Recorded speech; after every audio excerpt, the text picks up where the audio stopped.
ছাত্রছাত্রীদের বিজ্ঞান ও গণিত সম্পর্কে ধারণা তৈরি করতে এক অভিনব উদ্যোগ সরকারি বিদ্যালয়ের। পশ্চিমবঙ্গ সরকারের ঘোষিত প্রাথমিক বিদ্যালয়গুলিতে ইতিমধ্যেই ছাত্রছাত্রীদের তৃতীয় পর্বের বার্ষিক মূল্যায়ন শেষ হয়েছে। বার্ষিক পরীক্ষা হয়ে যাওয়ার পর স্বাভাবিকভাবেই বিদ্যালয়ে না আসার প্রবণতা লক্ষ্য করা যায় পড়ুয়াদের মধ্যে, যে কারণে বছরের শেষ ভাগে মূল্যায়ন শেষ হওয়ার পর থেকে ফল প্রকাশ হওয়া পর্যন্ত দীর্ঘ একটা সময় অধিকাংশ ছাত্রছাত্রী বিদ্যালয়ের প্রাঙ্গণে উপস্থিত না থাকার কারণে পঠন পাঠনের ক্ষেত্রে তাদের অনেকটাই পিছিয়ে পড়ার সম্ভাবনা থেকে যায়।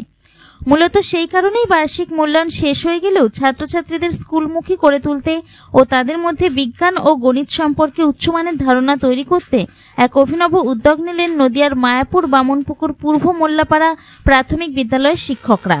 শিক্ষকদের উদ্যোগে শুক্রবার পূর্ব মোল্লাপাড়া প্রাথমিক বিদ্যালয় প্রাঙ্গণে এক অভিনব বিজ্ঞান ও গণিত সম্পর্কিত এক প্রদর্শনীর আয়োজন করা হয়।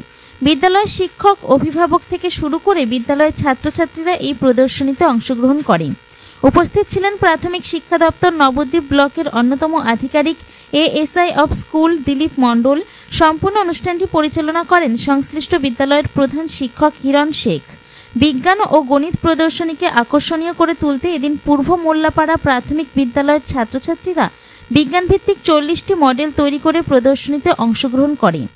নদিয়া থেকে জগন্নাথ মণ্ডলের রিপোর্ট, NE বাংলা।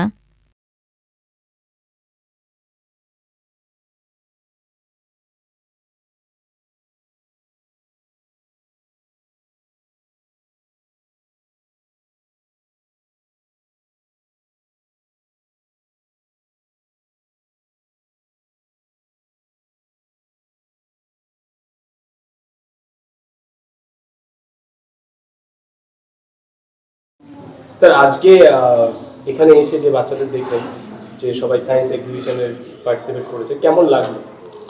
এটা খুবই সুন্দর একটা উদ্যোগ এবং ব্যক্তিগতভাবে আমার খুবই ভালো লেগেছে আজকে এই প্রোগ্রামটাতে।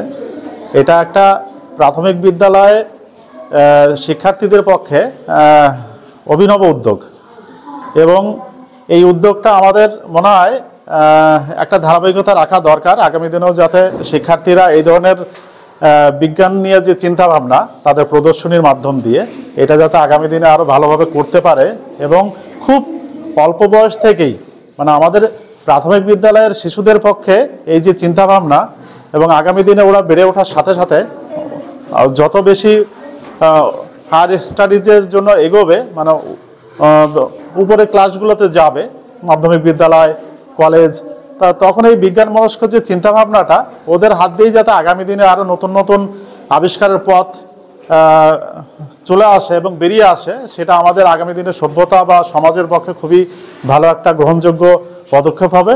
এবং আমরা তো জানি না যে এই শিক্ষার্থীদের মধ্য থেকে আগামী দিনে আমাদের দেশের একটা প্রধান পথিকৃৎ বেরিয়ে আসতে পারে এবং যার মাধ্যম দিয়ে আমাদের সমাজের এবং সার্বিকভাবে একটা উন্নয়নের ধারা অব্যাহত থাকতে পারে এবং সমাজের ভালো দিক উঠে আসবে এই আশা রাখছি। এরাই আগামী দিনে একটা রাস্তা দেখাবে। আপনার নাম? আমার নাম দিলীপ মণ্ডল, সহকারী বিদ্যালয় পরিদর্শক, নবদ্বীপ ব্লক।